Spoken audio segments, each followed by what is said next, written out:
बोलो श्री कृष्ण भगवान की जय। आषाढ़ मास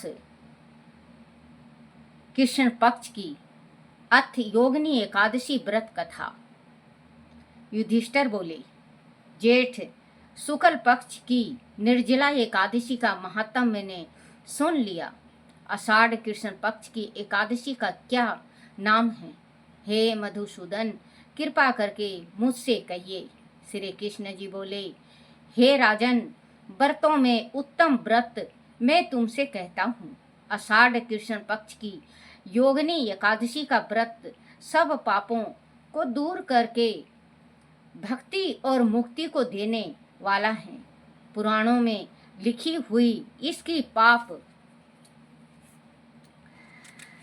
नाशनी कथा का मैं वर्णन करता हूँ। अलकापुरी का राजा कुबेर शिव का पूजन किया करता था। उसका माली हेमा माली नाम का यह यक्ष था। उसकी स्त्री सुंदर थी। उसका वेश विशालक्षी था। वह माली उसके सने युक्त होकर कामधेनु के वशीभूत हो गया। वह मानसरोवर से फूल लाकर अपनी स्त्री के प्रेम में फंसकर घर पर ही ठहर गया। फूल देने के लिए कुबेर के स्थान पर नहीं गया। हे राजन, मध्याह्न के समय कुबेर जब शिवालय में शिव जी का पूजन करने लगे तब वह फूल दिखाई नहीं दिया। हेमा माली अपने घर में अपनी स्त्री के साथ रमन कर रहा था। विलंब के कारण कुपित होकर कुबेर बोला, हे यक्षी, दुष्ट हेमा माली क्यों नहीं आया? इसका निश्चय करो। वह बोले, हे निपु, वह स्त्री का प्रेमी अपने घर पर स्त्री के साथ कीड़ा कर रहा है। वह सुनकर कुबेर क्रोध में भर गया। शीघ्रता से हेम माली को बुलाया।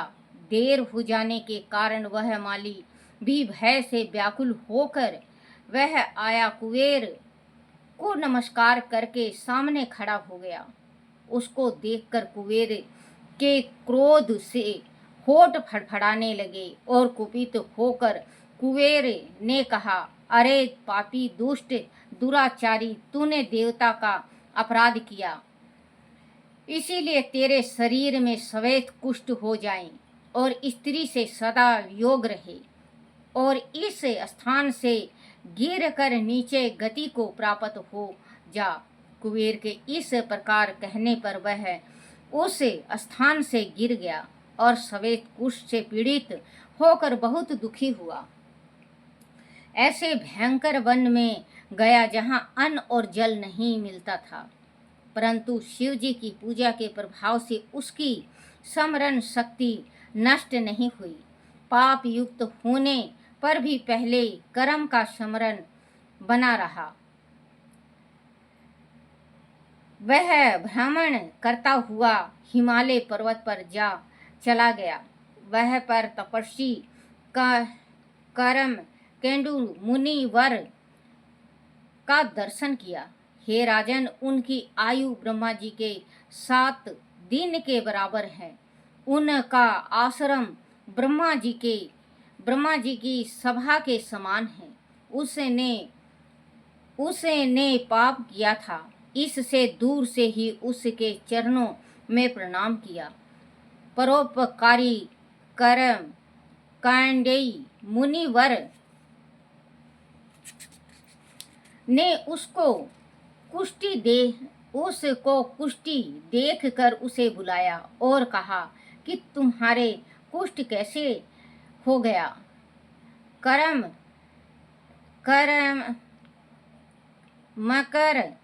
मकरांडे जी के पूछने पर हेमा माली बोला, मैं कुबेर का सेवक हूँ।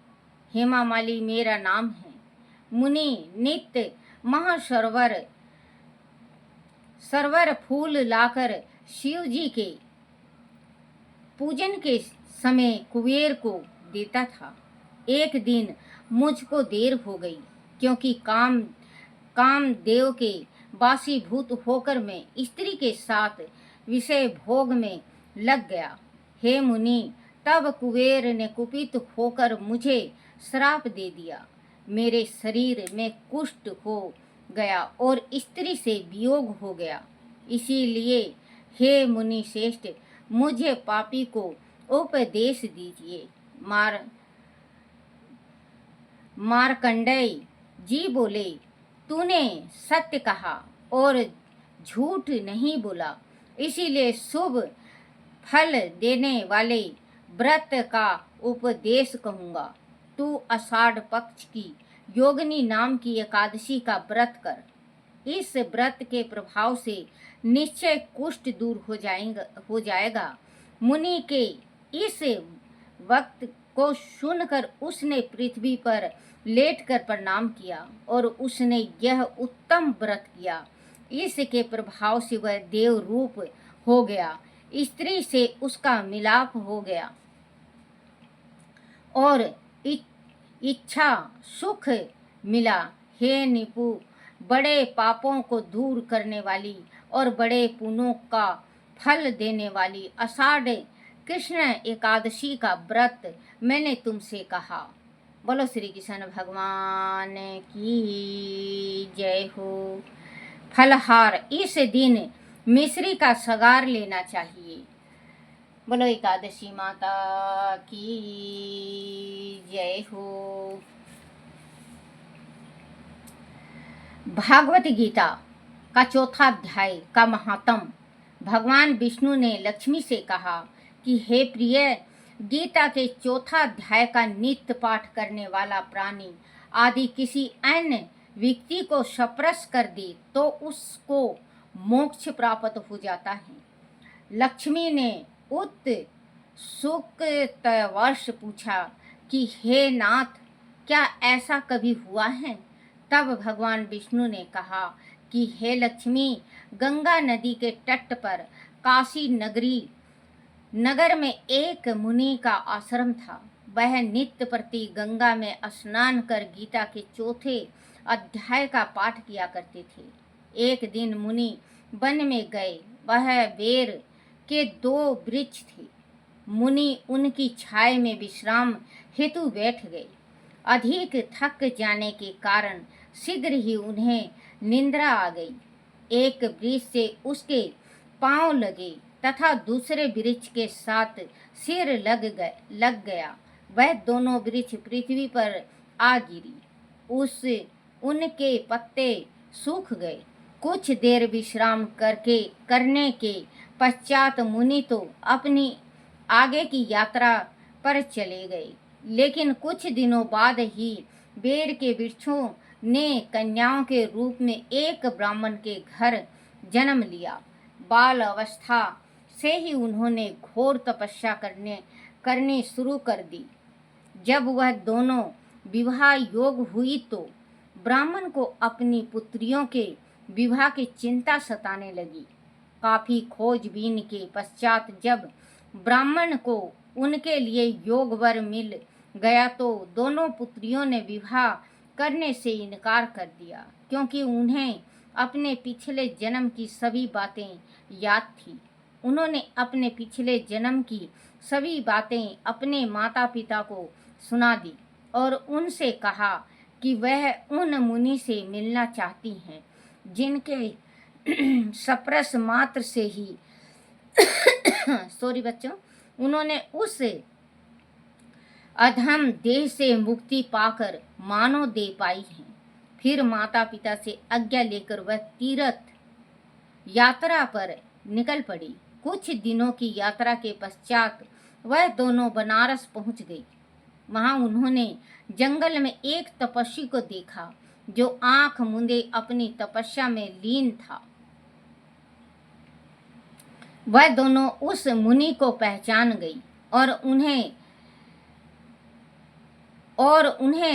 साष्टांग प्रणाम कर चरण वंदना करने लगी। मुनि ने आंख खोली तो सामने 2 कन्याओं को खड़े देखकर वह बोले कि तुम कौन हो?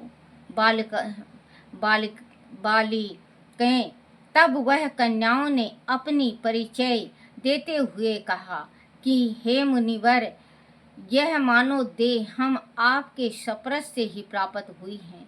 हम दोनों पिछले जन्म में बेरों के वृक्ष की योनि में थी। एक दिन आप वन में आए थे और बहुत थके हुए थे।